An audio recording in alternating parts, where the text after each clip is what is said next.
আহারে কোনো লাভ নাই, কবরটা খালি পড়ে থাকবে। প্রিয় ভাই সব, দারুণ শীত পড়েছে, মানুষ মরে যাচ্ছে, অনেক মানুষ এবার মারা গেছে শীতে।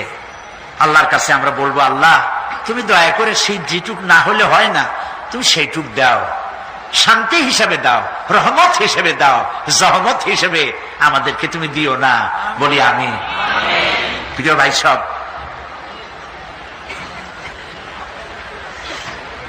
যারা মাজারে টাকা দেন,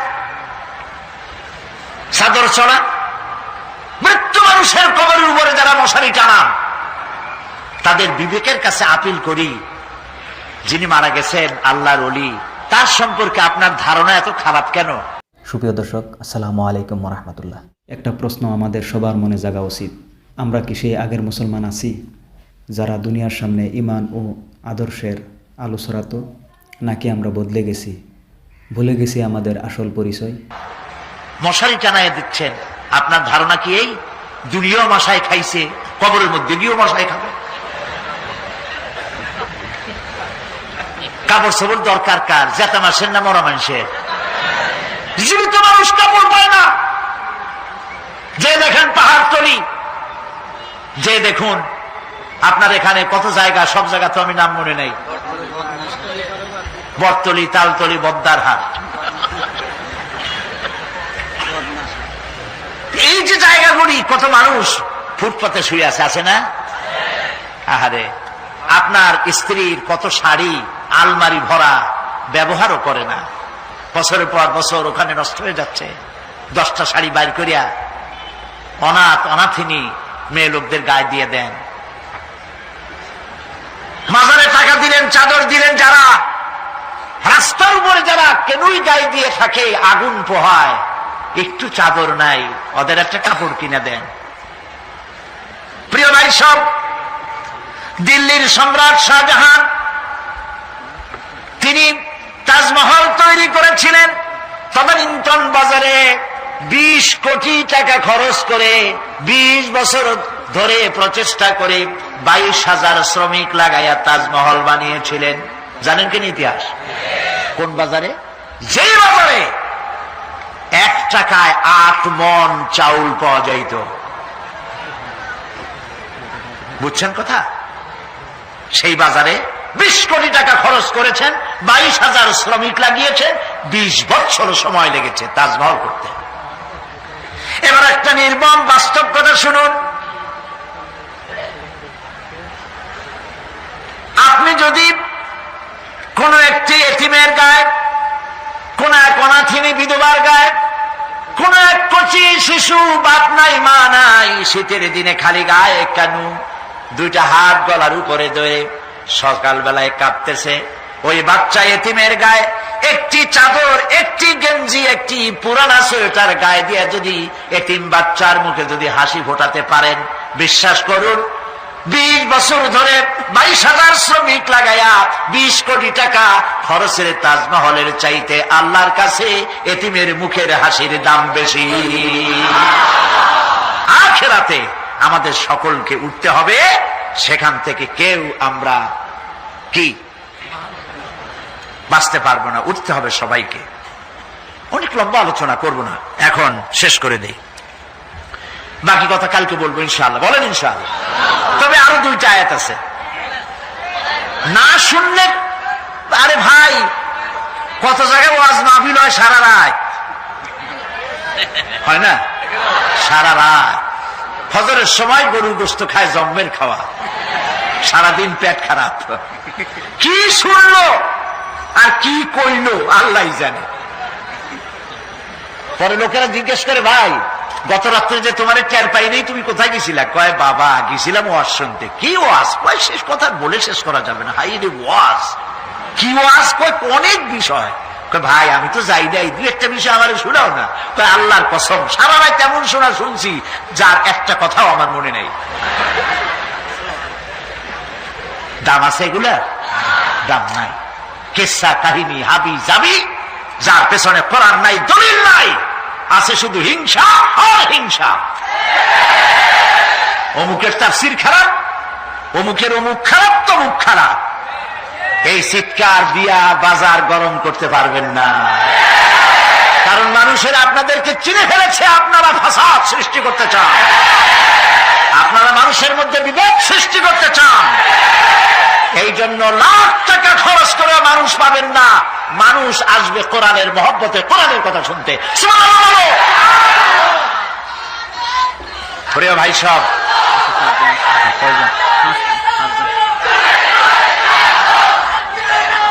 প্রিয় ভাই সব, প্রিয় ভাই সব, কাজী এর কারা বলে কি সাহস, কয় যে কোরআন শরীফ তাফসীর পড়ায় ফেলো। আস্তাগফিরুল্লাহ। হুজুর কেবলা, আপনি কি নিজে একখান তাফসীর লিখছেন?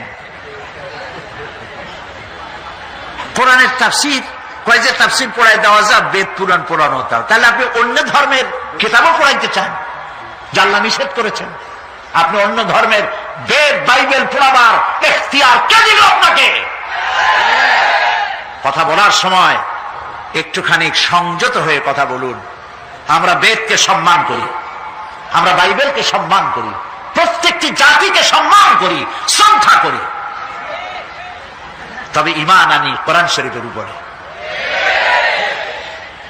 সেই জন্য আমার কাছে কথা এসেছে বলে আমি বলছি, আল কোরআন একাডেমি লন্ডন থেকে প্রকাশিত ফি জিলালিল কোরআন সম্পর্কে কিলকাল করেছেন একজন লোক, যাকে এই চিটংবাসীরা কোনোদিন চেনে না, হঠাৎ করে উড়ে এসে জুড়ে বসছেন। ফি জিলালিল কোরআন যিনি লিখেছেন, আপনি তো তার জুতা বহন করার যোগ্যতা রাখেন না। তিনি দুনিয়ার অমর শহীদ সৈয়দ কতব রাহমাতুল্লাহ আলাইহি, যিনি জেলখানার ভেতরে বসে কোন রকমের রেফারেন্স কিতাব ছাড়াই কোরআনের তাফসীর লিখে পৃথিবীতে অমর হয়ে আছে। কোন সাহসে বলেছেন? আপনার জিহ্বা তো আস্ত থাকার কথা নয়। মারাত্মক কথা বলবেন না, জবান সংযত করে কথা বলবেন। আপনি কি জানেন কার সম্পর্কে আপনি কথা বলেছেন? কার লেখা তাফসীরের বিরুদ্ধে কথা বলেছেন? সৈয়দ কতব, মিশরের জামাল নাসের তাকে জেলের মধ্যে দিয়েছিল। আপনার কথা শুনে তো মনে হয় আপনি জামাল নাসেরের কোন আত্মীয় হবেন। জামাল নাসের জেলের মধ্যে ঢুকায় দিয়া শিকারী ক্ষুধার্ত পাগলা কুত্তা ঢুকায় দিয়েছে, দরজা বাইরের থেকে বন্ধ করে দিয়েছে। কয়েক ঘন্টা পর সেনাবাহিনীর লোকদেরকে পাঠিয়ে দিয়েছে যে দেখো জেলখানার ভিতরে কুত্তার সাথে কুত্তায় কি ব্যবহার করে। নাউযুবিল্লাহ। সেনাবাহিনীর লোকেরা জেলখানা থেকে ফিরে এসে জামাল নাসেরকে জবাব দিল, জেলখানার ভিতরে যাই দেখে এলাম তালাবদ্ধ রুমের ভিতরে শেখ সৈয়দ কতব নামাজের সেজদার ভিতরে পড়ে আছেন, আর ক্ষুধার্ত পাগলা শিকারী কুকুর তার পাশে বসে তারে পাহারা দিচ্ছে। সুতরাং কথা বলার সময় একটু হুশ করে কথা বলবেন, মেহেরবানি করে। প্রিয় ভাই সব, বলতেছিলাম রাত একটু বেশি হলে ক্ষতি কি? আল্লাহ বেশি মানে আমার কিন্তু এরকম অভ্যাসও নাই যে সারা রাত ওয়াজ শুনাই। ওই কার বলে অভ্যাস ছিল চোখ বুঝে ওয়াজ করা। মাহফিল ভরা মানুষ চোখ বুঝে ওয়াজ আরম্ভ করছে, তারপরে হঠাৎ চোখ খুলে দেখে কেউ নেই। বেচারা খুব রাগ হয়ে গেছে। এই এলাকার মানুষ তো ভারী বেকায়দার, আমারে ভালায় ফিরে সব পালাইছে। পাশে তাকায় দেখে একটা লোক বসা। কয় যে অন্তত একটা লোক তো পাইলাম, আল্লাহর মেহেরবানি, তুমি খুব ইমানদার ভালো মানুষ যে এতক্ষণ তুমি আমার ওয়াজ শুনছ। লোকটা কয় যে হুজুর আমি ভালো না মন্দ তা জানি না, আমি হলাম মাইক ম্যান, আপনি মাইকও ছাড়েন না, আমিও যাইতে পারি, আমি আপনাদেরকে এই বিপদে ভালাবো না। সংক্ষিপ্ত কথায় শেষ করে দেই। আল্লাহ রাব্বুল আলামিন বলেন এরপরে কি হবে শোনো। ইয়াউমা ইউনফাখু ফিস-সূরি ফাতাআতুনা আফওয়াজা,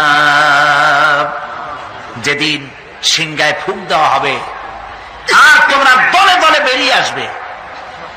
وَفُتِحَتِ السَّمَاءُ فَكَانَتْ أَبْوَابًا, আর পাহাড় সমূহ, আকাশ সমূহ খুলে দেওয়া হবে, ফলে তার দুয়ার আর দুয়ার হয়ে যাবে, মনে হবে সব দরজা।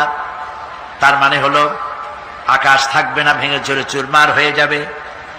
ওয়াসুজ্জিরাতিল জিবালু ফাকানাত সারাবা, আর পাহাড়গুলিকে চালিয়ে দেওয়া হবে, ফলে মনে হবে মরিচিকা।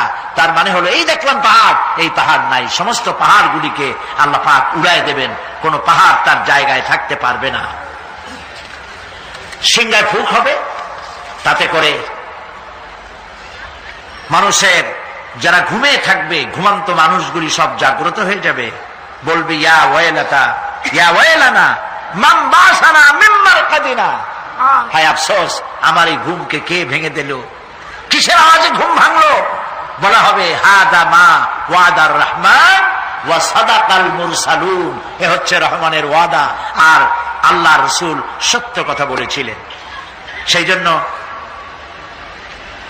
আমাদেরকে এ কথাগুলি বুঝতে হবে। সিংহায় ফুঁক হবে, সেই আওয়াজে আমাদেরকে উঠতে হবে। তারপরে আল্লাহ পাক আকাশ সমূহকে খুলে দিবেন, ফলে তা দরজার দরজায় পরিণত হয়ে যাবে। পাহাড়গুলি চালিয়ে দেওয়া হবে, সেখানে আর কিছুই থাকবে না। পাহাড়গুলো কাল ইহনিল মানফুস, এগুলি ধোনা পেঁচা তুলার মতো সব উঠতে থাকবে। সুবহানাল্লাহ। প্রিয় ভাই সব, বাকি কিয়ামতের দিন এ বললাম, এ পর্যন্ত বলা হলো বিশ্ব পরিক্রমা ধ্বংস হওয়ার ব্যবস্থা সম্পর্কে আল্লাহ পাকের কোরআনের কথাগুলি আপনাদেরকে শোনালাম। আগামীকাল ইনশাআল্লাহ কিয়ামতের, যখন কিয়ামতের ময়দান হবে, সেইখানে হাসরবাসীদের অবস্থা কি হবে, পরিণতি কি হবে, সেই বিষয়ে আলোচনা হবে ইনশাআল্লাহ। আজকের মতো শেষ। হযরতে সাদ তখন বললেন, তাহলে তোমরা সবাই আমার পেছনে পেছনে এই দরিয়ার ভিতরে ঝাঁপিয়ে পড়ো, আর আমার সঙ্গে সবাই উচ্চারণ করো, নাস্তাঈনু বিল্লাহি ওয়া নাতাওয়াক্কালু আলাইহি হাসবুনাল্লাহু নি'মাল ওয়াকিল নি'মাল মাওলা ওয়া নি'মান নাসির। ইতিহাস লিখতেছি ৬০,০০০ সৈন্য তাদের অশ্ব নিয়ে, তাদের উষ্ট্র নিয়ে, তাদের মালপত্র নিয়ে, জাহাজের সামান নিয়ে শ্রাবণের খরস্রোতা নদী, উত্তাল তরঙ্গমালায় ভরা নদীর উপর থেকে এই সাহাবীরা পাড়ি দিয়ে ওপার চলে গেলেন। ওপার যাওয়ার পরে হযরতে সাদ বলছেন, তোমাদের কেউ কি হারায় গেছে নাকি? সবাই এদিক ওদিক তাকায়, খোঁজ করে বলল, মানুষ তো দূরের কথা, একটা উট আর ঘোড়াও একটাও হারায় যায় নাই। একজন বলল, আমার একটা পেয়ালা, যে পেয়ালা আমি পানি পান করতাম, সেই পেয়ালাটা তুফানে ছিটকে কোথায় চলে গেছে, ওইটা হারায় গেছে। হযরতে সাদ বলেন, মুজাহিদের কোন জিনিস দরিয়া নিতে পারে না, অবশ্যই তা ফেরত আসবে। এই কথা তিনি বলতেছিলেন, হঠাৎ করে দরিয়ার কিনারে একটা আওয়াজ হলো, দেখা গেল তুফানের ভিতরে সেই হারানো বাটিটা তাদের মধ্যে বেরিয়ে এসেছে। আল্লাহু আকবার। মুজাহিদদেরকে সাহায্য করেন স্বয়ং আল্লাহ রাব্বুল আলামিন। আফ্রিকার জঙ্গলের কাছে ভিন্ন ইতিহাস, জঙ্গলের কাছেই মুসলমানদেরকে থাকতে দেওয়া হয়েছে। মনে করা হয়েছিল জঙ্গলের সমস্ত হিংস্র প্রাণীরা এই মুসলমানদের শেষ করে দেবে, যুদ্ধ করা লাগবে না। হযরতে সাদ সে অবস্থা বুঝতে পারলেন, তিনি একটা মঞ্চ তৈরি করলেন। সেই মঞ্চের উপরে দাঁড়ায় জঙ্গলের প্রাণীদের দিকে লক্ষ্য করে তিনি নোটিশ জারি করে দিলেন, বললেন, ইয়া আইয়াতুহাল হাশারাত ওয়াস সিবাউ নাহনু আসহাবু রাসূলুল্লাহ সাল্লাল্লাহু আলাইহি ওয়াসাল্লাম। হে জঙ্গলের হিংস্র প্রাণীরা, আমরা আল্লাহ রাসূলের সাহাবী, ফাইন্না নাজিলুনা ফামান ওয়াজাদনা বাদাহু কাতালনাহু। আমরা রাসূলের সাহাবী, এইখানে আল্লাহর দ্বীনকে কায়েম করার জন্য আমরা এসেছি, আল্লাহর কলেমার আওয়াজ নিয়ে আমরা এখানে রাত কাটাবো। সুতরাং এই জঙ্গলের ভিতরে হিংস্র প্রাণী যত আছো, সব আমাদের এই জায়গা ছেড়ে অন্যত্র চলে যাও। আফ্রিকার জঙ্গলি মানুষেরা চিন্তা করলো, মানুষের কথা কি জঙ্গলি প্রাণীতে শোনে নাকি, পাগলে কয় কি? তারা তাকায় তাকায় দেখলো, হযরতে সাদের এই ঘোষণার পরে বাঘের কাতারে বাঘ, সিংহের কাতারে সিংহ, সাপের কাতারে সাপ, যার যার ডিম আর বাচ্চাগুলি মুখে কামড়ায়া সাহাবীদের এলাকা ছেড়ে দিয়ে তারা অন্যত্র চলে গেল। আমার মুসলমান ভাইরা, এই ছিল মুসলমানদের ইতিহাস। দিন প্রতিষ্ঠা করার কাজে মুসলমান এগোলে আল্লাহই মদত করেন। কে মদত করেন? বিশ্বকবি, কবি সম্রাট আল্লামা ইকবাল রহমতুল্লাহ আলাইহি বলেছেন, দশত দশত है दरिया भी न छोड़े हमने, दशत दश्त है दरिया भी न छोड़े हमने, बहर जुल्मत पे दौड़ा दिए घोड़े हमने। আমরা সেই মুসলমান, প্রান্তর তো প্রান্তর। আমরা দরিয়ার খরস্রোতা উত্তাল তরঙ্গের উপর থেকে ঘোড়া দাবড়িয়ে আফ্রিকার ভূখণ্ডে কালেমার পতাকা আমরা উড্ডীন করেছি। আমরা সেই মুসলমান। একটুখানি জিকির করেন, লা ইলাহা ইল্লাল্লাহ, লা ইলাহা, লা ইলাহা ইল্লাল্লাহু মুহাম্মাদুর রাসূলুল্লাহ। সমুদ্রের ঢেউকে, দাজলা নদীর ঢেউকে আল্লামা ইকবাল স্মরণ করায় দিন। ও দরিয়ার ঢেউ, ऐ मौज जजला तू भी पहचानती है हमको, अब तक है तेरा दरिया अफसाना हमारा। হে টাইগ্রিসের উত্তাল তরঙ্গমালা, নিশ্চয় তোমার ভুলে যাওয়ার কথা নয় যে তোমার উপর থেকেই আমরা দরিয়া পার হয়ে উপরে গিয়ে কালেমার পতাকা উড্ডীন করেছিলাম। আমরা সেই মুসলমান। আজ ইসলামী চেতনা হারায়া আমরা আজকে দুনিয়ার মধ্যে সবচাইতে লাঞ্ছিত, পদদলিত, হেয় প্রতিপন্ন জাতিতে পরিণত হয়েছি। আমার ভাইরা, মহাকবি, বিশ্বকবি, কবি সম্রাট আল্লামা ইকবাল রহমতুল্লাহ আলাইহি সুন্দর করে বলেছেন, মুসলমানদেরকে লক্ষ্য করে বলেছেন, ঘোষণা করো, বাতিলদেরকে জানায়া দাও, আমরা মাথা নত করার জাতি নই। আমরা মাথা নত করার জাতি। ভারত আজ আমাদের দিকে চোখ রাঙায়, ভারত চোখ রাঙায় তাকায় আমাদের। দুনিয়ার অনেকেই আমাদের দিকে চোখ রাঙায়। বিশ্বকবি আল্লামা ইকবাল বলেছেন, বাতিল সে দবনে ওয়ালে आए आसमां नहीं हम, बातिल से दबने वाले आए आसमां नहीं हम, सौ बर कर चुका है तू इम्तिहान हमारा। বাতিলের সামনে মাথা নত করার জাতি আমরা নই। ওই আকাশ সাক্ষী, জমিন সাক্ষী, আমরা মাথা দিয়েছি কিন্তু মাথা নত করি নাই, শির দিয়েছি আমামা দেই নেই, সে জাতি আমরা। সুবহানাল্লাহ। সেই জাতি আজ দুনিয়ার বুকে লাঞ্ছিত, পদদলিত হচ্ছে। কারণ কি? কারণ হচ্ছে একমাত্র এই যে আমরা আমাদের জীবনের উদ্দেশ্য ভুলে গিয়েছি। আমার ভাইয়েরা, আল্লাহর এই রাস্তায়, আল্লাহর এই দিন প্রতিষ্ঠার জন্য লড়াই হবে, জেহাদ হবে। জেহাদের কথাই বলতেছি। এই জেহাদ হলো পৃথিবীর নির্যাতিত, নিপীড়িত মানুষের মুক্তির জন্য জেহাদ। জেহাদ কি জন্যে?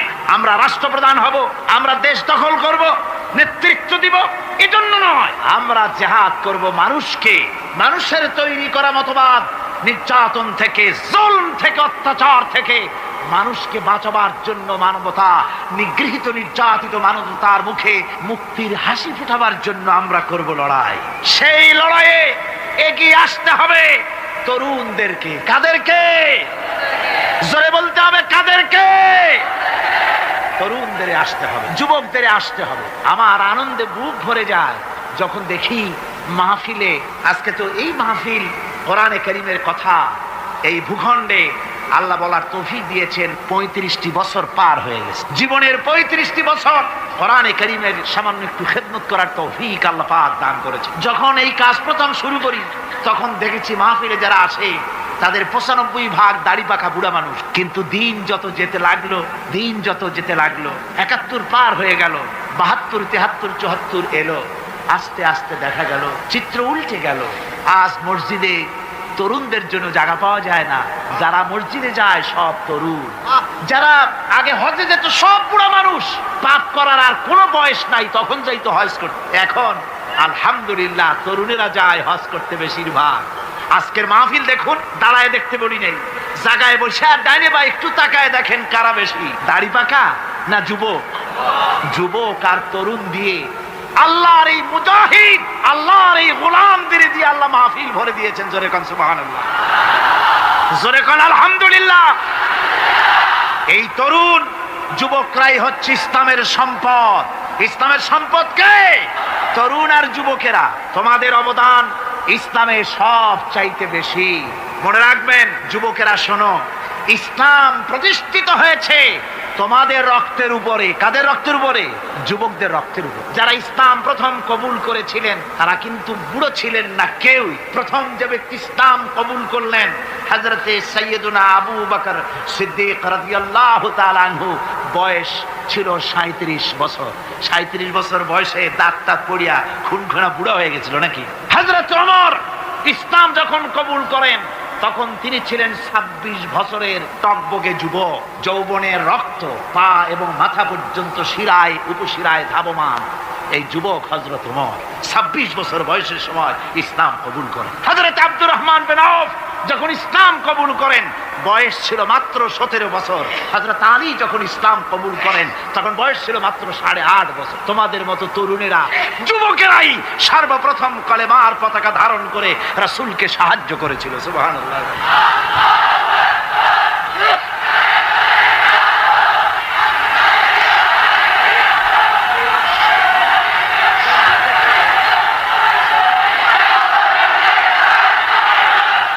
মুসলমান ভাইয়েরা থামুন, আমার ভাইয়েরা, যুবকদের অবদানই চিরকাল ইসলামে বেশি ছিল। তাই বলে যারা বৃদ্ধ মানুষ তাদের কিন্তু কোনো মন খারাপ করার কোনো কারণ নাই, ঠিক কিনা? যেহেতু আমরা যারা বয়সের প্রান্তে এসে গেছি আমরাও ওই যৌবন কালটা পেরিয়ে এসেছি, ঠিক কিনা? আরেকটি কথা, কিয়ামতের দিন কোন বুড়ো মানুষ বেহেশতে যাবে না, সব যুবকরা যাবে। বেহেশতে যাবে কারা? বুড়োরা বোধহয় ভয় পেয়ে গেছে। রাসূল পাক সাল্লাল্লাহু আলাইহি ওয়াসাল্লাম বলেছেন, আমার কথা না, হুজুর বলেছেন কোন বুড়ো মানুষ বেহেশতে যাবে না, কোন কালো মানুষ বেহেশতে যাবে না। এখন রাসূল যদি বলেন তার কথাই তো আইন। হুজুর বলেন কালো মানুষ বেহেশতে যাবে না, একটা কালো মানুষ কান্দিয়ে তো পড়ি। হুজুর বলেন কেঁদো না, তুমি যখন বেহেশতে যাবে চাঁদের মতো সুন্দর চেহারা নিয়ে বেহেশতে যাবে। বুড়ার কান্না দেখে হুজুর বলছেন কেঁদো না, তুমি যখন বেহেশতে যাবে আল্লাহ তোমার যুবক বানায় পাঠায় দিবে। যেহেতু বেহেশত হচ্ছে যুবকদের জন্য, সুবহানাল্লাহ। অত নাজ নিয়ামত, অত আনন্দ, বুড়া মানুষে তো খাইয়ে খুঁয়ে বেহেশত নষ্ট করি ভালো। এই জন্য যৌবন দরকার, স্বাস্থ্য দরকার বেহেশত উপভোগ করার জন্য। সেই জন্য বেহেশতে যাবে কারা? তরুণেরা যাবে। কারা যাবে? তরুণী দিয়ে আল্লাহ পাক বেহেশত ভরে ফেলবেন। সুবহানাল্লাহ। আমার তরুণেরা, যুবকেরা শোনো, রাসূলুল্লাহ তোমাদের কত সম্মান দিয়েছেন। কে সম্মান দিয়েছে? রাসূলুল্লাহ এক জায়গায় বক্তৃতা করছে। এমন সময় দেখা গেল একজন তরুণ সাহাবী, নাম তার জারীর রাদিয়াল্লাহু তাআলা। চাঁদের মতো চেহারা তার ছিল, খুব সুন্দর চেহারা ছিল তার। হযরত জারীর বসতে না পেরে জায়গা পায় না, দাঁড়ায় আছে। রাসূল নিজের গায়ের চাদরটা খুলে জারীরের দিকে নিক্ষেপ করলেন, বললেন, জারীর দাঁড়িয়ে আছো, আমার চাদরের উপরে বসো। সুবহানাল্লাহ। হযরতে জারীর রাসূলুল্লাহর চাদর নিয়ে চুমা খাইতে লাগলেন আর বললেন, আকরামাকাল্লাহ কামা আকরামতানি ইয়া রাসূলুল্লাহ। হে রাসূল, আল্লাহ আপনার সম্মান আরো অনেক বাড়িয়ে দিক, যেমন আপনি আমাকে মর্যাদা দিলেন। হে রাসূল, আপনার চাদরে পৃথিবীর কোনো মানুষ বসতে পারে? আমার তরুণ ভাইয়েরা, আমার যুবক ভাইয়েরা, তোমাদেরকে রাসূল মহব্বত করতেন, ভালোবাসতেন সবচেয়ে বেশি। তোমরা আজ বাতিলের শিকার। কার শিকার? বাতিলের শিকার। তোমাদেরকে কি দেওয়া হয়? যে সব রাজনৈতিক দলের যুবক যারা তোমরা এখানে আছো, জিজ্ঞেস করি তোমাদের নেতারা তোমাদেরকে কি দেয়? দেয় অস্ত্র, দেয় টাকা, দেয় নারী ভোগ করার জন্য পয়সা, তোমাদের চরিত্র ধ্বংস করার জন্য সব রকমের হাতিয়ার তুলে দেয়। তোমাদের হাতে শোভা পায় কলম, হাতে শোভা পায় খাতা, হাতে শোভা পায় বই। বই খাতা কলমের পরিবর্তে তোমাদের নেতারা তোমাদের হাতে তুলে দেয় স্ট্যান্ড গান, তুলে দেয় হেরোইন, তুলে দেয় টাকা। এরা তোমাদের নেতা নয়, এরা তোমাদের জীবনের দুশমন। জোরে বলে নাকি?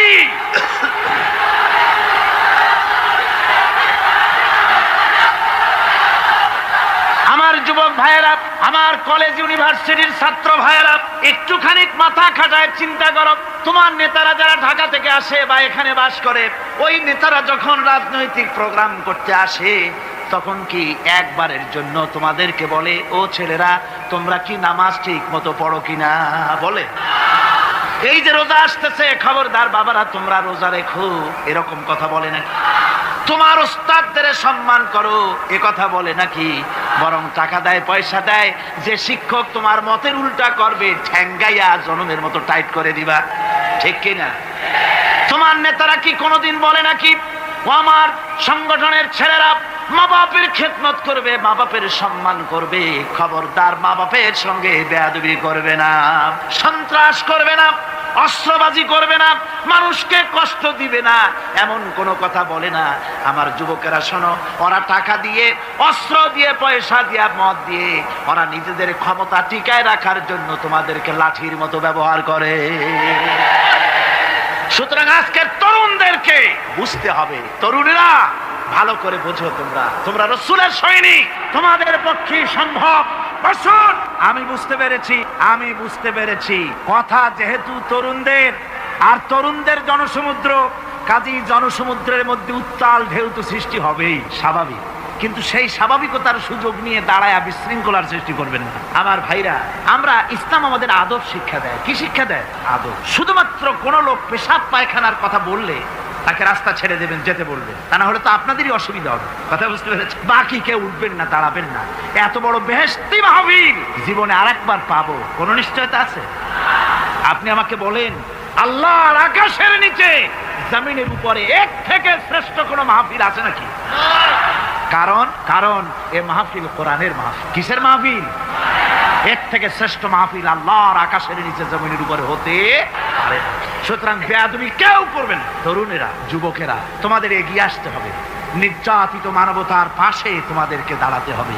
আজ শ্রমিকরা তাদের ন্যায্য পাওনা পাচ্ছে না, কৃষক তাদের উৎপাদনের মূল্য পাচ্ছে না, নারী তার সতীত্বের গ্যারান্টি পাচ্ছে না। মানুষেরা আজ নির্যাতিত, নিপীড়িত।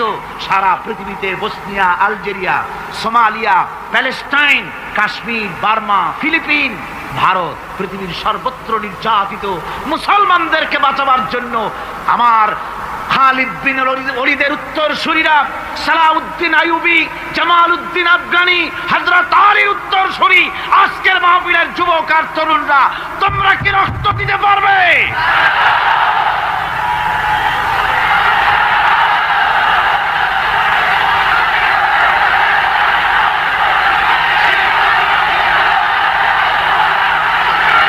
আমার মুসলমান যুবকেরা,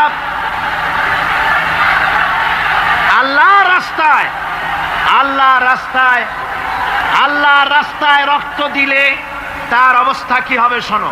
আল্লাহ রাব্বুল আলামিন বলেছেন, ওয়ালা তাকুলু লিমান ইউকতালু ফি সাবিলিল্লাহি আমওয়াত বাল আহইয়াউ ওয়ালাকিন লা তাশউরুন। আল্লাহ রাব্বুল আলামিন বলেন, আমার রাস্তায় যারা নিহত হয়েছে, আমার রাস্তায় যারা জীবন দিল, ওরা মরে গেছে এই কথা তোমরা বলো না, ওরা জিন্দা। ওরা কি? আমার রাস্তায়, আমার দিন প্রতিষ্ঠার জন্য, মানবতার মুখে হাসি ফুটাবার জন্য, নির্যাতিত মানবতার গোলামির জিনজির থেকে তাদেরকে বাঁচাবার জন্য সংগ্রাম করতে গিয়ে যারা জীবন দিল, ওরা মরে নাই, ওরা জিন্দা। ওরা কি? আল্লাহ বলেন, আল্লাহ পাক বলেন, ওরা জিন্দা তোমরা জানো না, আমার কাছ থেকে তারা রিজেক্ট প্রাপ্ত হয়। যারা শহীদ হয়, শাহাদাতের কথা শুনে যাদের ভয় লাগে, অস্ত্রের খোঁচা খায়া, গুলি খায়া, বায়োনেট খায়া, ড্যাগারের গুতা খায়া মরা, জানি কত যন্ত্রণা।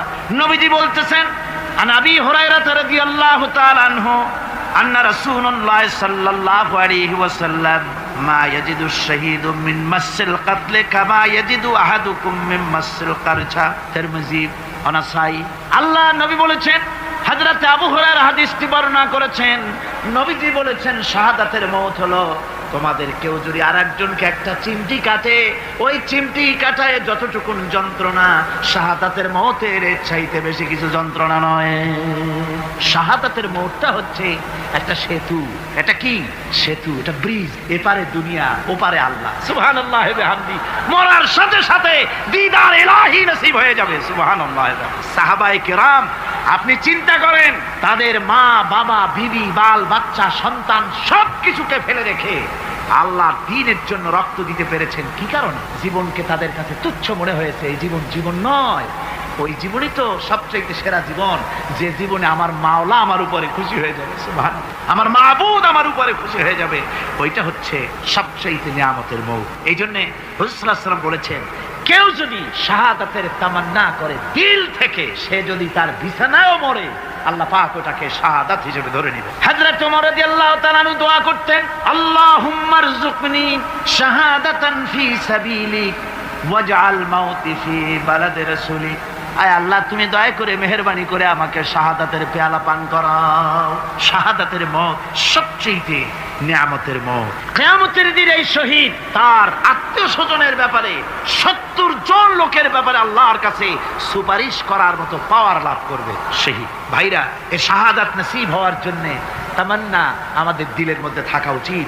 আল্লাহ দ্বীন প্রতিষ্ঠার জন্য প্রয়োজনে আমরা জান দিব, মাল দিব। পারবো না? পারবো কিনা? আমার ভাইরা, আব্দুল উজ্জা মক্কা শরীফে বাড়ি, 20 বছরের যুবক। কলিজার মধ্যে সবসময় চায়, এতিম মানুষ, বাপ মারা গেছে, একেবারে ছোট অবস্থা, খুব গরিব। চাচা তাকে বড় করেছে, চাচা তাকে ঘর দিয়েছে, বাড়ি দিয়েছে।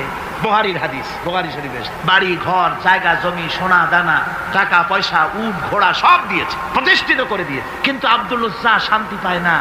রাসূল পাক সাল্লাল্লাহু আলাইহি ওয়াসাল্লাম দ্বীনের দাওয়াত দিচ্ছেন, মন চায় তাওহীদের এই সূরা সেও পান করে, কিন্তু চাচার ভয়তে পারে না। মনটা চাচ্ছে, আহা, চাচা যদি ইসলাম কবুল করতো তাহলে আমার জন্য ব্যাপারটা সহজ হয়ে যেত। এভাবে চিন্তা করতেছে। হঠাৎ একদিন রাসূল পাক সাল্লাল্লাহু আলাইহি ওয়াসাল্লাম হিজরত করলেন। এরপরে আব্দুল উজ্জার ধৈর্যের বাঁধ ভেঙে গেল। আব্দুল উজ্জা গিয়ে বলছে, চাচা, মুহাম্মদ সাল্লাল্লাহু আলাইহি ওয়াসাল্লামের নাম তো নিশ্চয়ই শুনেছেন। বলে, হ্যাঁ শুনেছি। তিনি যে ইসলামের দাওয়াত দেন, ওটা আপনার কাছে কেমন লাগে? তার মানে বলছে যে, আমার কাছে তো খুব ভালো লাগে। চাচা, ইসলাম কি কবুল করবেন? এই অগণিত মূর্তির সামনে মাথা নত করে আমাদের কোনো লাভ নাই। ওই মূর্তিগুলি আমাদের কোনো সাহায্য করতে পারে না। এক আল্লাহ বিশ্বাস করার জন্য মুহাম্মদ সাল্লাল্লাহু আলাইহি ওয়াসাল্লাম আমাদের বলেছে। চাচা বলছে, খবরদার, এই কথা যদি আবার উচ্চারণ করো তাহলে আমি তোমাকে যা দিয়েছি সব ছিনায় না। আব্দুল উজ্জা বলছেন, তাহলে আর আমি সহ্য করতে পারলাম না।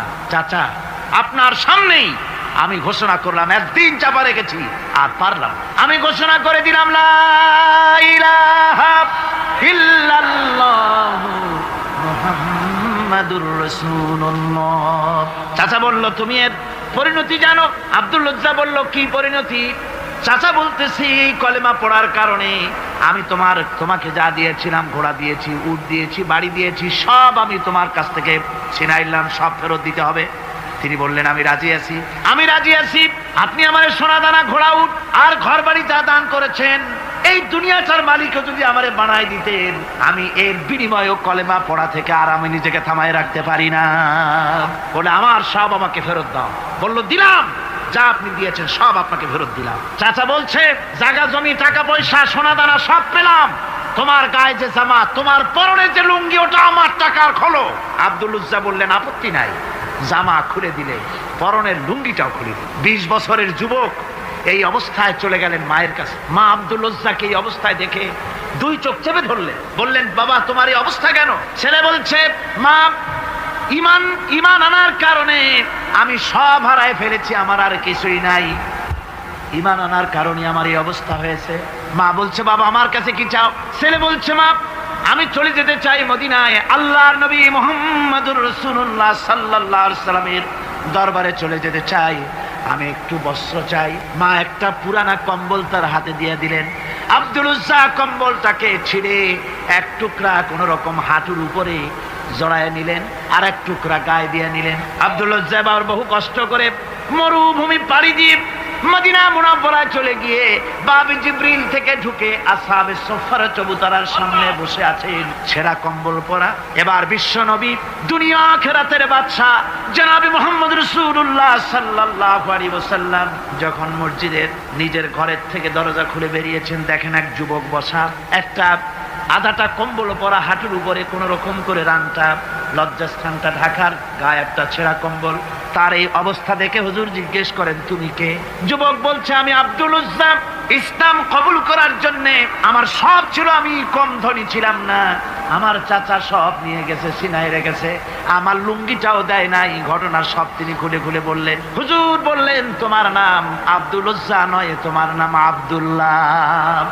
আব্দুল্লাহ জুলবাজাদাইন তার নাম। হযরত আব্দুল্লাহ জুলবাজাদাইন কি রাসূলুল্লাহ দিয়া দিলেন, আসহাবে সুফফাদের সাথে মিলাই দিলেন, এখানে থাকো, খাবার আসতে পরে খাবে। তাদের সব সময় খাবার থাকতো না। আসহাবে সুফফায় তারা থাকতেন যাদের ঘর নাই, বাড়ি নাই, থাকার জায়গা নাই। ক্ষুধার জ্বালায় যখন তারা অতিষ্ঠ হয়ে যেতেন, নবীজি ঘরের থেকে তাহাজ্জুদের জন্য যখন বেরোতেন, ক্ষুধার্ত সাহাবীরা রাসূলের চেহারা দেখার সঙ্গে সঙ্গে ক্ষুধা নিবৃত্ত হয়ে যেত। হযরতে রাসূল পাক সাল্লাল্লাহু আলাইহি ওয়াসাল্লাম আব্দুল্লাহকে ওনাদের মধ্যে ভিড়ায় দিলেন। আব্দুল্লাহ এবার কোরআন শরীফ পড়ে। কোরআন শরীফ পড়তে গিয়া চিল্লায় চিল্লায় তিনি পড়েন, আস্তে আস্তে পড়েন না। সাহাবীরা বিরক্ত হয়ে রাসূলের কাছে নালিশ করলেন যে বড় চিল্লায় কোরআন পড়ে, আমাদের নামাজেও ডিস্টার্ব হয়। হুজুর বলেন, সাহাবীরা কেউ আব্দুল্লাহর ব্যাপারে কোনো কথা বলবে না, তারে চিল্লাইতে দাও, যেহেতু ঈমানের জন্য তারে বড় মূল্য দিতে হয়েছে। পরনের লুঙ্গিটা পর্যন্ত আনতে পারে নাই, যত খুশি চিৎকার করেছে আল্লাহর কালাম পড়ু। তাবুকের যুদ্ধ, রাসূলুল্লাহ তাবুকের দিকে রওনা করেছেন। 30,000 সৈন্য নিয়ে রওনা করেছেন। ওই জিহাদে মানুষেরা প্রাণ ভরে রাসূলুল্লাহকে সাহায্য করেছেন। মেয়ে লোকেরা নাকের ফুল, কানের দুল, গলার হাল খুলে খুলে রাসূলের কদম মোবারকে দিয়ে দিয়েছে। ধনীরা টাকা পয়সা সব দিয়েছে। হযরত আবু বকর তো যা ছিল সব এনে দিয়েছে, কিছু ছিল না ঘরে। রাসূল রওনা করলেন। প্রতিমধ্যে হযরত আব্দুল্লাহ জুলবাজাদাইন আল্লাহ নবীর খেদমতে হাজির হয়ে বলেন, হুজুর সবাই তো সব দিল, আমার কিছুই নাই, কিছু দিতে পারলাম না। হুজুর আপনি আমার জন্য দোয়া করেন, আমি যেন এই তাবুকের ময়দানে কাফেরদের বিরুদ্ধে লড়াই করে যেন শহীদ হয়ে যেতে পারি। মাল দিতে পারি নাই, কিন্তু আল্লাহর জন্য যেন আমার জীবনটা দিয়ে দিতে পারি। ও চট্টগ্রামের যুবকেরা, তরুণেরা, তোমাদের মতো 20 বছরের তরুণ হযরত আব্দুল্লাহ জুলবাজাদাইন শাহাদাতের তামান্না করে রিসালাতে মাহবের কাছে দাঁড়িয়েছে। হুজুর বললেন, একটা গাছের বাকল নিয়ে আসো। একজন একটা বাকল নিয়ে এলো। রাসূলুল্লাহ এই বাকলটা আব্দুল্লাহ জুলবাজাদাইনের হাতে লাগাই দিলেন। রাসূলুল্লাহ বললেন, আয় আল্লাহ, আমি আব্দুল্লাহর রক্ত কাফেরদের জন্য হারাম করে দিলাম। হযরত আব্দুল্লাহ বলছেন, ইয়া রাসূলুল্লাহ, আমি চাইছিলাম শহীদ হব, আর আপনি আমার রক্তটা হারাম করে দিলেন কাফেরদের জন্য। আল্লাহর নবী বলেন, আব্দুল্লাহ রে, কোনো চিন্তা করো না, তোমার মৃত্যু যদি জ্বরেও হয়, আল্লাহ রাব্বুল আলামিন তোমার শাহাদাতের দরজা দিয়ে দিবেন। তাবুকের প্রান্তরে চলে গেলেন। কয়েকদিন ওই তাবুকের ময়দানে থাকায় রাসূলের কাছে খবর এলো আব্দুল্লাহ মারাত্মক জ্বরে আক্রান্ত হয়ে ইন্তেকাল করেছেন। রাসূলুল্লাহ বললেন, আমি জানাজা পড়াবো। হযরতে আব্দুল্লাহর জানাজা হলো গভীর রাত। কবরের ভিতরে একজন দাঁড়ায়া লাশ ধরার জন্য একজন কবরের ভিতরে দাঁড়িয়েছে। 2 জন লোকে লাশ নিয়ে আসতেছে। হযরতে বেলাল আলো উঁচু করে দাঁড়ায় ধরে আছে। অন্ধকার রাত, কবরের ভিতরে একজন দাঁড়ানো, লাশ নিয়ে এসেছে 2 জনে। কবরের ভিতরে যিনি দাঁড়ানো, তিনি বলছেন, এই লাশকে তোমাদের ভাইকে আদবের সাথে কবরে রাখো। কবরের মধ্যে যিনি দাঁড়ানো তিনি আর কেউ নয়, বিশ্বনবী মুহাম্মদুর রাসূলুল্লাহ সাল্লাল্লাহু আলাইহি ওয়াসাল্লাম। হযরতে রাসূলুল্লাহ বলতেছেন, আবু বকর, ওমর, তোমাদের ভাইকে আদবের সাথে কবরে রাখো, খবরদার বেয়াদবি করো না। কবরের মধ্যে আল্লাহ নবী আব্দুল্লাহ জুলবাজাদাইনকে নিজ হাতে শোয়ায় দিয়া কবরের উপরে পাথর বিছিয়ে দিয়ে নবীজি বললেন, রব্বুল আলামিন, আজকের এই সন্ধ্যা পর্যন্ত আমি আব্দুল্লাহর প্রতি রাজি ছিলাম, তুমিও আব্দুল্লাহর প্রতি সন্তুষ্ট হয়ে যাও। হযরত ইবনে মাসউদ রাদিয়াল্লাহু তাআলা আনহু বলেন, আমি চিৎকার মেরে কেঁদে কেঁদে বললাম, আল্লাহ, আজকে যদি এই কবরে আব্দুল্লাহ না হয়ে আমি হতাম, আমার কিসমতটা ভালো হয়ে যেত। যুবকেরা, ও তরুণ মুসলমানেরা, তোমরাই রক্ত দিয়ে ইসলাম কায়েম করেছো। কে কায়েম করেছে ইসলাম? মুসলিম তরুণেরা, মুসলিম যুবকের। তোমাদের অবদান সব চাইতে বেশি। আজ মুসলমান যুবকদের চরিত্র নাই। মদ, জুয়া, জেনা, ব্যভিচার করে করে সর্বনাশ করে দেওয়া হলো। সরকারি ভাবে, বেসরকারি ভাবে, বিভিন্ন ভাবে যুবকদেরকে মিসগাইড করার জন্য মদ দেওয়া হয়, টাকা দেওয়া হয়, অস্ত্র দেওয়া হয়, সব দিয়ে যুবকদের চরিত্র নষ্ট করা হচ্ছে। অথচ যুবক হচ্ছে একটা জাতির মেরুদণ্ড। জাতির কি মেরুদণ্ড? এই মেরুদণ্ডকে ঘুণে ধরেছে, এই মেরুদণ্ড নষ্ট করার ব্যবস্থা করা হয়েছে। আমার মুসলমান ভাইয়েরা, হাদিস থেকে শোনো, বদরের প্রান্তরে যুদ্ধ হবে। রাসূলুল্লাহ সাহাবায়ে কিরামদেরকে রেডি করেছেন, কিন্তু এই যুদ্ধটা বড় মারাত্মক। এই জিহাদ বড় মারাত্মক। জিহাদ হবে, চাচার বিরুদ্ধে ভাতিজা জিহাদ করবে। বাপের বিরুদ্ধে সন্তান অস্ত্র ধারণ করবে, ভাইয়ের বিরুদ্ধে ভাই অস্ত্র ধারণ করবে। কোন বদর। কোন জায়গায়? বদর। মক্কা থেকে যারা আসতেছে সব চাচা ভাই মামু খালু, এরা আপন আপন লোকের বিরুদ্ধে অস্ত্র ধারণ করবে। এটা কি সহজ? কোন এটা কি সহজ? রাসূলুল্লাহ যুদ্ধের কথা মানুষকে বুঝাচ্ছেন, একটু ইতস্তত করে। হযরত রাসূল পাক সাল্লাল্লাহু আলাইহি ওয়াসাল্লাম যুদ্ধের কথা সাহাবায়ে কিরামদের সামনে পেশ করতেছেন আর একটু ইতস্তত করতেছেন। এই কঠিন যুদ্ধে সাহাবীরা কিভাবে মেনে নেবে রাসূলের মনের অবস্থা বুঝতে পেরে হযরত মিকদাদ রাদিয়াল্লাহু তাআলা আনহু বর্ষিয়ান সাহাবী, তিনি দাঁড়ায় গেলেন। তিনি দাঁড়ায় বলছেন, ইমদি বিনা ইয়া রাসূলুল্লাহ হাইসু মা তাশা। হে রাসূল, আপনি আমাদেরকে নিয়ে চলুন, আল্লাহ যেদিকে আপনাকে যেতে বলে। হাইসু মা তাশা আয় হাইসুমা আমারাকাল্লাহ, যেদিকে আল্লাহ আপনাকে যেতে বলেন আমাদেরকে নিয়ে আপনি সেদিকে চলেন।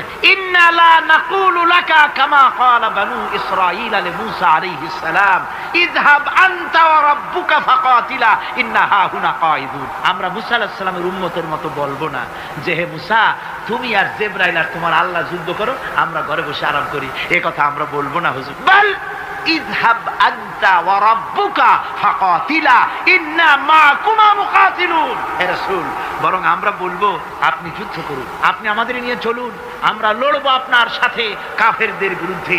ততক্ষণ পর্যন্ত লড়বো মা দামাত আইনুন মিন্না তাতাররাফ। ও রাসূল, যতক্ষণ আমাদের চোখের একটা পাতাও নড়ে ততক্ষণ আপনার সাথে আমরা লড়বো। সুবহানাল্লাহ। মানে জীবন যতক্ষণ আছে আপনার সাথী হয়ে কাফেরদের বিরুদ্ধে লড়তে থাকবো। হুজুর খুব খুশি হয়ে, হুজুর কি হলেন? দারুণ খুশি হয়ে গেলেন। আল্লাহ নবী খুশি হয়ে বললেন, ও সাহাবীরা, তোমাদের মানসিক অবস্থা যখন এই কুবু বিনা ইলা জান্নাতিন জান্নাতুন আরদুহা কারদিস সামাওয়াতি ওয়াল আরদ। ও সাহাবীরা, তোমাদের মানসিকতা যখন এমন, তখন আমার সাথে তোমরা দাঁড়াও, আমার সাথে ওঠো, আমার সাথে চলো জান্নাতের দিকে। রাসূলুল্লাহ বলেন, আমার সাথে চলো বেহেশত। কোন বেহেশত? এমন বেহেশত যে বেহেশতের বিশালতা আর প্রশস্ততা ওই বিশাল আকাশ আর জমিনের চাইতেও বেশি।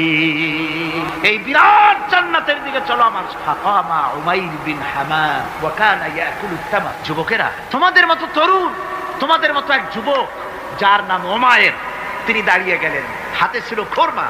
খোরমা খাচ্ছে। দেখেন বক্তৃতা হয়, মাঠে ওয়াজ নসিহত হয়, আর যুবকেরা দাঁড়ায় দাঁড়ায় বাদাম হয় না।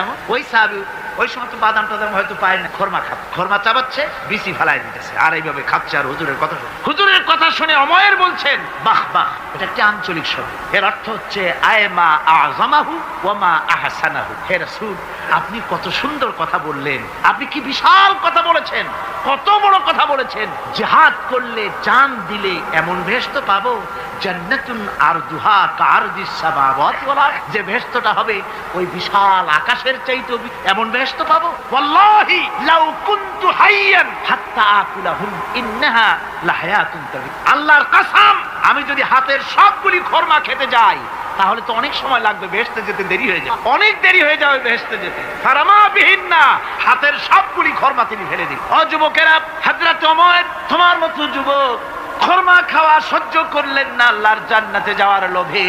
জান্নাতে যেতে দেরি হয়ে যাবে, আল্লাহর সঙ্গে দিদার করতে দেরি হয়ে যাবে, এই মনে করে হাতের খোরমাগুলি ফালায় দিলেন, জিহাদের ময়দানে ঝাঁপায়ে পড়লেন। হাদিস শরীফে এসেছে, উমাইর জিহাদ করে বেশ কিছু কাফেরদেরকে নিহত করে নিজেও শহীদ হয়ে গেলেন। রাসূলুল্লাহ বদরের শাহাদাতের জানাজা করার সময় একজন সাহাবী বলে দিলেন, হুজুর, এই সেই উমাইর, আপনি যখন বেহেশতের কথা বলছিলেন, খোরমাগুলি খাওয়ার তর সহ্য হয় নাই বেহেশতে যাওয়ার জন্য, এই সেই উমাইর। আল্লাহ নবী উমাইরের কাছে দাঁড়ায় আঙ্গুল দিয়ে তার শরীরের দিকে দেখায় বললেন, ইন্নাকা মিন আহলিহা।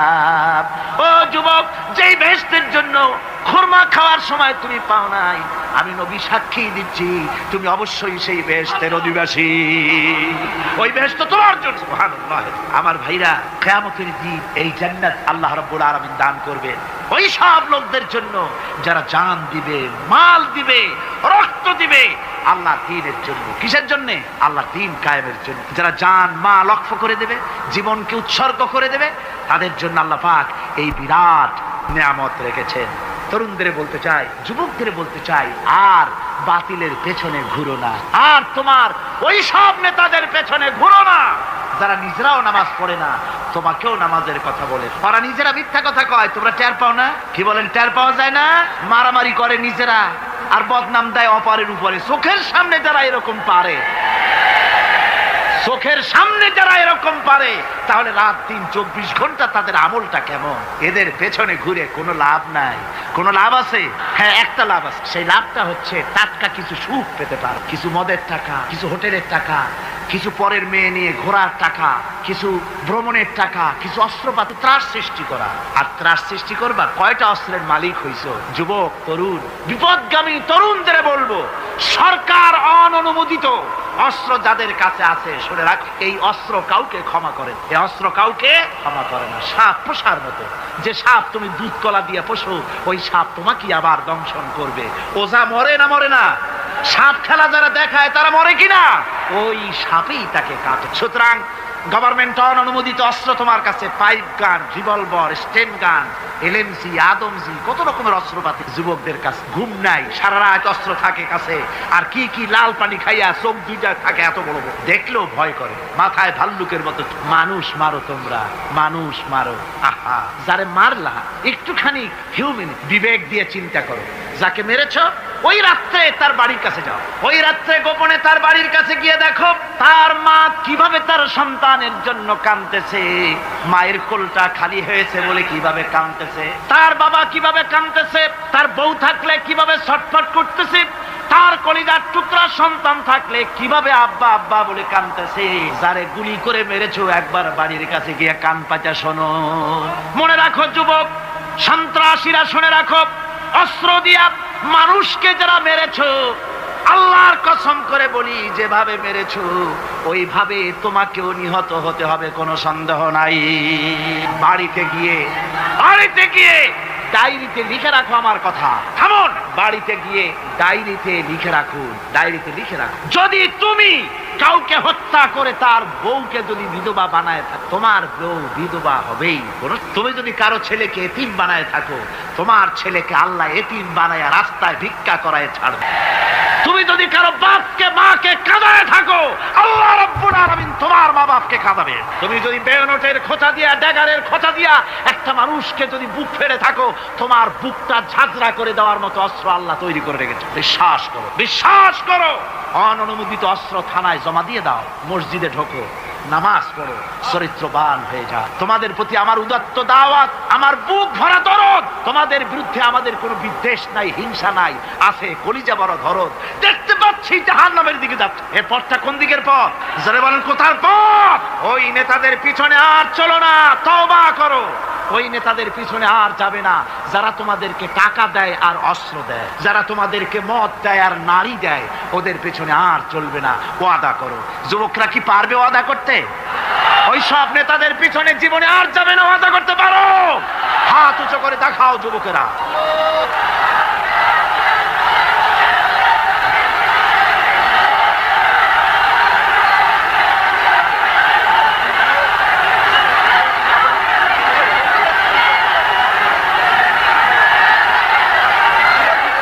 আমার মুসলমান ভাইরা, আমি তো দাঁড়াতে বলি নাই। জি জি জি জি জি জি বসেন বসেন। জি, বুঝতে পেরেছি কালকের টেকনিক অবলম্বন করেছেন আপনারা আর কি। এই সুযোগে একটু কোমরটা সোজা করে নিলেন। বুঝতে পেরেছি, আমরা কিছু মাইন্ড করিনি। এখন বসেন, বসেন, তাড়াতাড়ি বসে যান। কথা আমার অনেক, সময় কম, না তাড়াতাড়ি শেষ করব। বসেন। আপনারা না বসতে তো কথা বলতে পারবো না, বসতে হবে। অত্যন্ত জরুরি জরুরি কথা আছে, সে কথাগুলি আমাদের শুনতে হবে। যেহেতু এই মাহফিলের পর আবার আপনাদের সামনে কথা বলতে পারবো, এর কোনো গ্যারান্টি নাই। আছে নাকি কোনো গ্যারান্টি? নাই। সুতরাং বসতে হবে, কেউ দাঁড়াবে না। জোরে সোরে জিকির করেন, লা ইলাহা ইল্লাল্লাহ, লা ইলাহা। আমার ভাইরা, আজকের মাহফিলের সবচেয়ে বড় আকর্ষণ আখেরি মোনাজাত, ঠিক না? কোরআনে কারীমের মাহফিলের মোনাজাত অবশ্যই কবুল হবে ইনশাআল্লাহ। এত মানুষের দোয়া আল্লাহ ফিরাতে পারেন না। তার নাম রহমান, তার নাম রহিম, তার নাম গফুর, তার নাম গাফফার। বান্দার দোয়া কবুল করাই তো তার কাজ। সুতরাং নড়াচড়া আদৌ করবেন না, যার যার জায়গায় বসে থাকুন। না বসলে আপনারা যদি হাঁটেন, মাঝে মধ্যে দাঁড়ান, এটা খুবই বিরক্তির উদ্রেক করবে। ভাইয়েরা, আমি সকলকে সেজন্য বলতে চাই যে আমরা আল্লাহর দ্বীন প্রতিষ্ঠার জন্য এই জিহাদের কথা যে আল্লাহ বলছেন, এই জিহাদের জন্য আমরা জান মাল সব কিছুকে উৎসর্গ করতে চাই। আল্লাহ যেন কবুল করেন, সবাই বলেন আমিন। আনন্দ, আরাম আর বিলাসিতায় আমরা আমাদের জীবনকে ভাসায় দিয়ে, যার কারণে আমাদের জিল্লত, এ মুসলমানদের উরুজ, এ মুসলমানদের তারাক্কি কিভাবে আসে শুনুন বিশ্ব কবির ভাষা। বিশ্ব কবি আল্লামা ইকবাল रहमतुल्लाह अलैहि বলেছেন, आ तुझे बताओ तकदीर उमम क्या है, आ तुझे बताओ तकदीर उमम क्या है, शमशेर उसना अव्वल ताऊस और बाब आखिर। এসো আমি তোমাকে এই জাতির উন্নতির কথা শোনাই। এই জাতির উন্নতি তখন হয় যখন এক হাতে থাকে কোরআন আর এক হাতে থাকে তরবারি, তখন হয় জাতির উন্নতি। আর এই জাতি যখন কোরআন আর তরবারি ছেড়ে দিয়ে যখন তানপুরা, বেহালা, সারিন্দা, নারিন্দা, গিটার, ফিটার, সারেগামা, পাদানিসার পেছনে যখন লাগে, কপাল তখনই পড়ে। কপাল পড়ে কখন? তখনই পড়ে। আজ আমাদের টেলিভিশন, আমাদের রেডিও, আমাদের সংস্কৃতি সব সারেগামার সংস্কৃতি। কিসের সংস্কৃতি? আগে তো মুসলমানের ঘরে প্রত্যেক দিন সকাল বেলায় আওয়াজ আসতো, মুসলমানদের ঘরে সকাল বেলায় মুসলমানদের ঘরে ঘরে জানালার ফাঁক দিয়ে আওয়াজ আসতো, বিসমিল্লাহির রহমানির রহিম, সূরা ইয়াসিন, সূরা রহমান ইত্যাদির তেলাওয়াত ভেসে আসতো। এখন আর তেলাওয়াত ভেসে আসে? এখন মুসলমানদের ঘরের থেকে সকাল বেলায় আওয়াজ আসে সারেগামা, পাদানিসা, বাবা খালু, মামু নানা, হাবি জাবি, এই গানের ট্রেডিংগুলি, গানের শব্দগুলি চলে আসে। কোরআন শিখবার জন্য, শিখাবার জন্য ছেলের জন্য যে মৌলবি রাখে, সারা মাস পড়াবে, বেতন 300 টাকা। আর গানের মাস্টার যে গান শিখাবে, রবীন্দ্র সঙ্গীতের প্যানপ্যানানি সুর শিখাবে, নাচ শিখাবে, সপ্তাহে 2 দিন এসে 2 ঘন্টা শিখাবে, বেতন 3000। কপাল পোড়া জাতি। কি পোড়া জাতি? জাতি তার কপাল পুড়ে। কোরআনের সাথে তার সম্পর্ক কম, জিহাদের সাথে সম্পর্ক কম, সম্পর্ক হয়েছে গানের সাথে, সম্পর্ক নাটকের সাথে। তাই আজ আল্লাহর দ্বীন কায়েমের জন্য লড়াইয়ের ময়দানে আসতে হবে। বাংলাদেশে কিন্তু জিহাদের ডাক এসে গেছে। কিসের ডাক এসেছে? জিহাদের ডাক। এই জিহাদে সাড়া দিতে হবে। আমি আগেই বলেছি, ওই জিহাদ ওই রকম না যে লাঠি ঠ্যাঙ্গা নিয়ে যাবাই বলবো। জিহাদ হচ্ছে বাতিলের বিরুদ্ধে। টেলিভিশনের ভিতরে নাটকের মাধ্যমে ইসলামকে অসম্মান করা হচ্ছে, মুসলমানদের দাড়িকে অসম্মানিত করা হয়, টুপিকে অসম্মানিত করা হয়, তারপরে সিনেমার ভিতরে, গানের মধ্যে ইসলামকে অপমানিত করা হয়। যার কারণে বিরোধীর এর বিরুদ্ধে জাতি সোচ্চার না হওয়ার কারণে আস্তে আস্তে মুসলমানদের ঈমান কমে যাচ্ছে। বাতিল শক্তিশালী হয়ে আক্রমণ করছে। আপনারা বলেন, ভারতের কি ক্ষমতা মসজিদ ভেঙে দেয়? এই পৃথিবী কি মুসলমান কম? জোরে বলেন, মুসলমান কম? তাহলে ভারতের বাবরি মসজিদ তারা ভাঙলো কি করে? সাহস পেল কোথা? সাহস পেয়েছে আমরা আমাদের ঐক্য বিনষ্ট করি, আমাদের ঐক্য ভেঙে ফেলেছি। আমরা একজন আর একজনকে গালি দেই, মুসলমান না বলে গালি দেওয়া হয়। পরস্পরের মহব্বত নাই, স্বীকৃতি নাই, শ্রদ্ধা নাই, ঐক্যবদ্ধভাবে আমরা নাই। আমরা আমাদের চরিত্র নাই, চরিত্র নষ্ট করেছি। ফলে তারা বুঝতে পেরেছে এই মুসলমান সেই মুসলমান নয় যারা জীবনের চাইতে মৃত্যুকে বেশি ভালোবাসতো, যাদের চরিত্র ছিল উন্নত। এরা সেই জাতিরা, এরা মিথ্যা কথা বলে, এরা জুয়া খেলে, এরা মদ খায়, এরা জেনা করে, এরা বদমাশি করে। এদের সেই চরিত্র নাই যেই চরিত্রের বলে আমাদের অপকম্মের মোকাবেলা করতে পারে। এই বিশ্বাস নিয়ে তারা বাবরি মসজিদের উপরে হামলা করেছে। বাবরি মসজিদ ভাঙলো। মসজিদের উপরে যখন শাবল মারা হচ্ছিল, কেবল নিউজ নেটওয়ার্কের মাধ্যমে আমরা এই দৃশ্য দেখেছি, টেলিভিশনের পর্দায় দেখেছি শাবল মারা হচ্ছে। তখন মনে হচ্ছিল শাবল তো মসজিদের উপরে পড়ছে না, শাবল যেন পড়ছে পৃথিবীর 125 কোটি মুসলমানের কলিজার উপরে। ভারত মসজিদ ভেঙে দিল। এরপরে এই মসজিদ ভাঙলো বিজেপি, শিবসেনা সহযোগিতা করলো ভারতের প্রধানমন্ত্রী নরপশুরাও। এই পৃথিবীর বর্তমান পৃথিবীর নিকৃষ্ট মানব সন্তান, জঘন্য শয়তান নরপশু। ওইটা নরসীমা নয়, ভারতের প্রধানমন্ত্রী মানুষ না, এটা একটি শয়তান। জোরে বলেন, এটা কি? পৃথিবীর ইতিহাসকে কলঙ্কিত করেছে। আজ পর্যন্ত পৃথিবীতে কোথাও মসজিদ ভাঙা হয়েছে এর কোনো ইতিহাস। আর ভারতের বেয়াদব সরকার বাংলাদেশে যখন সংসদে ভারতীয় এজেন্টদের প্রতিবাদের মোকাবেলায় যখন ভারতের এই কাজের নিন্দা জানানো হলো, ভারতের বেয়াদব সরকার তখন বলছে বাংলাদেশের গতিবিধির উপরে আমরা কড়া নজর রাখছি। বেটা বেয়াদব, বাংলাদেশ কি তোমার ভুটান না সিকিম?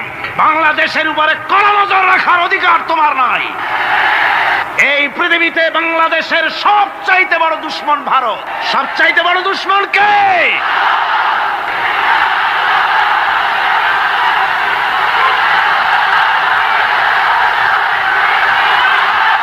আমার মুসলমান ভাইয়েরা, ভারতের জনগণের সাথে আমাদের কোনো বিদ্বেষ নাই, ভারতের জনগণের সাথে আমাদের কোনো শত্রুতা নাই, ঠিক কিনা? আমাদের দুশ্মনী নরপশুর সাথে। তুমি একটা সরকার, তোমার হাতে রয়েছে সেনাবাহিনী, তোমার সাথে বিএসএফ, তোমার হাতে ল্যান্ড ফোর্স, এয়ার ফোর্স, সব বাহিনী তোমার হাতে। মসজিদ ভাঙে চোখের সামনে, তোমার বাহিনীর লোকেরা অস্ত্র নিয়ে দাঁড়িয়ে থাকে, একটা ফাঁকা গুলিও করলো না। করছে একটা ফাঁকা গুলি? মুসলমানেরা প্রতিবাদ করলো, সেই প্রতিবাদের মুখে মুসলমানদেরকে গুলি করে করে মারা হলো। কারফিউ দিয়ে পুলিশেরা মুসলমানদের ঘরে ঢুকে মুসলমানদেরকে বের করে এনে বেয়নেট চার্জ করে শহীদ করে।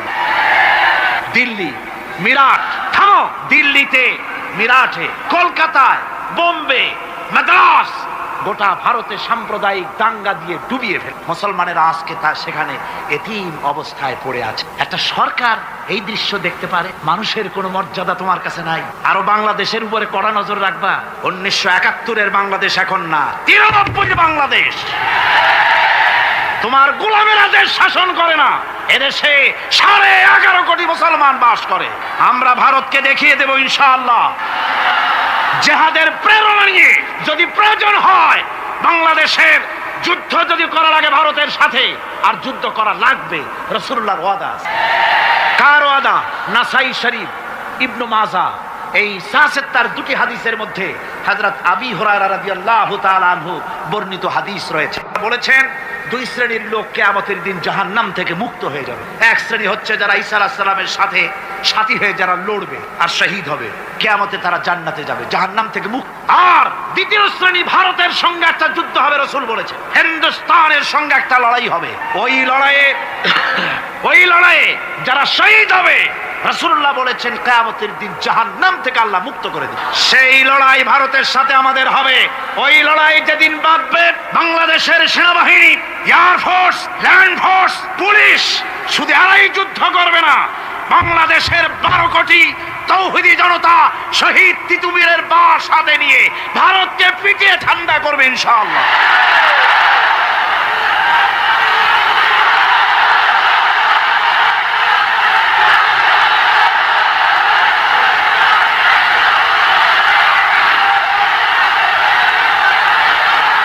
দেশে ভারতের মসজিদ ভাঙার প্রতিবাদে আমাদের দেশে একটা হিন্দুও মরে নাই, কথা ঠিক কিনা কন?